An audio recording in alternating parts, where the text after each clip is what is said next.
Apa hubungan akak dengan dorang, Kak? Cinta. Kami memang rancang nak kahwin.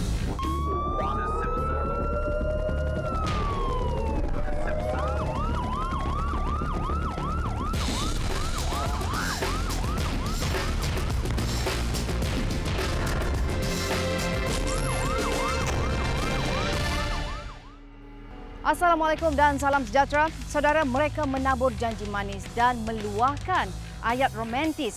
Gadis tempatan diumpan sebelum terperangkap menjadi keldai akaun mereka. Sepanjang tahun ini, lebih 1,000 kes African Scam dilaporkan dan ia semakin meningkat 30% berbanding tahun lalu. Menerusi gerakan seperti Optiung di Kepong ini, Jabatan Siasatan Jenayah Komersial Bukit Aman berusaha mengekang gejala itu. Operasi bersepadu disertai 282 pegawai dan anggota polis serta pegawai Jabatan Imigresen di Pangsapuri Taman Sri Kuching, Kepong. Ia bertujuan untuk membantras sindiket penipuan cyber yang membabitkan warga dari benua Afrika.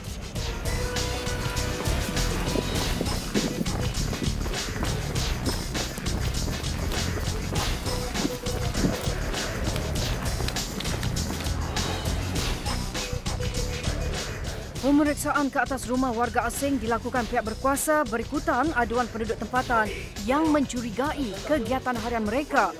Walaupun bergelar pelajar, kehidupan mewah mereka menimbulkan tanda tanya. Persoalan itu terjawab apabila pihak polis menemui nota dan puisi cinta yang dicipta khusus bagi memancing hati wanita tempatan sebelum menjadikan mereka keldai akaun dalam sindiket penipuan cyber yang dikenali sebagai African Scam. Oh, where your passport? Only the copy. This is not passport. This is the copy. You bring you security aman. Hasil serbuan sebanyak 42 rakyat benua Afrika ditahan kerana disyaki terbabit dalam African Scam. Do you do any illegal thing here?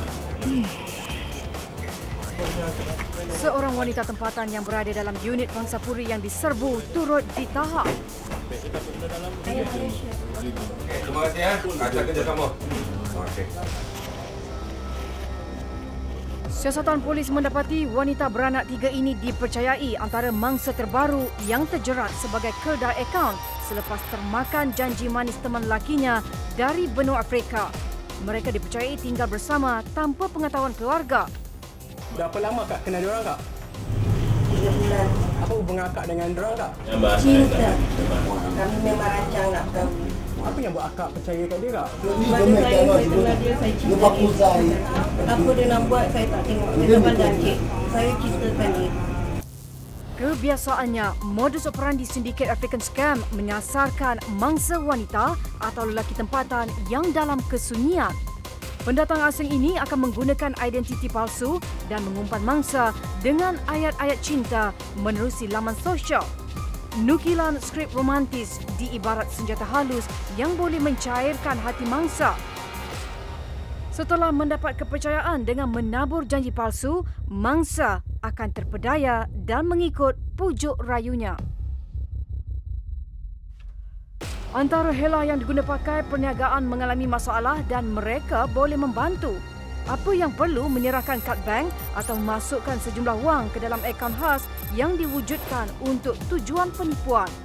Malahan taktik penghantaran bungkusan mengandungi wang dan pelbagai barangan berharga sebagai tanda cinta turut dikesan.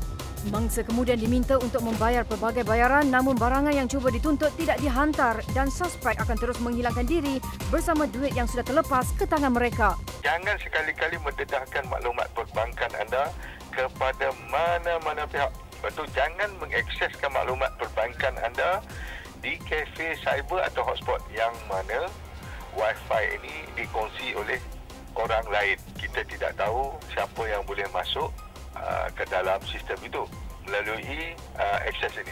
Dan kemudian cuba dapatkan pengesahan dari pihak bank. Kiranya mereka ataupun anda semua menerima email, SMS dan panggilan yang meminta untuk mengemaskini akaun. Jangan kita leka. Turut dirampas 11 unit komputer riba, 10 unit telefon bimbit dan wang tunai berjumlah RM500. 25 individu yang ditangkap diserahkan kepada pihak immigration kerana melanggar syarat dokumen perjalanan, manakala selebihnya ditahan dan disiasat di bawah Seksyen 420 Kanun Keseksaan kerana menipu dan memperdaya mangsa. Mereka juga disiasat di bawah Akta Komunikasi dan Multimedia atas kesalahan melanggar Undang-Undang Cyber.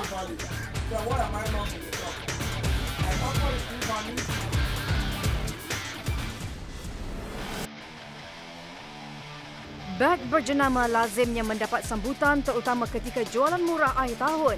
Namun masih ada yang cuba untuk mengambil kesempatan dengan menjual barangan tiruan. Hasil aduan dan rusikan selama seminggu oleh pegawai penyiasat syarikat berjenama 5 buah premis tetap di Jalan Petaling didakwa terbabit. Sehubungan itu, penolong pengarah penguatkuasa PPDN-KK Wilayah Persekutuan Kamarudin Muhammad Yusof bersama 8 pegawai menggerakkan operasi ini. Kelima-lima premis diserbu serentak. Ketika serbuan beg tiruan berjenama diperagakan secara terbuka. Menurut maklumat, kelima-lima premis dimiliki orang yang sama. Perniagaan secara besar-besaran bermula hampir setahun yang lalu.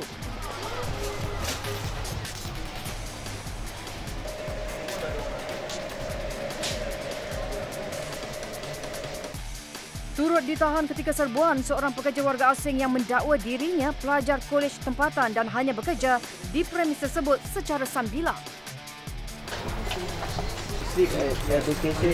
Call, I no working long term, only part time. 2% no coming, call, cashier, 4 hours only working, only 20 ringgit, 27 ringgit.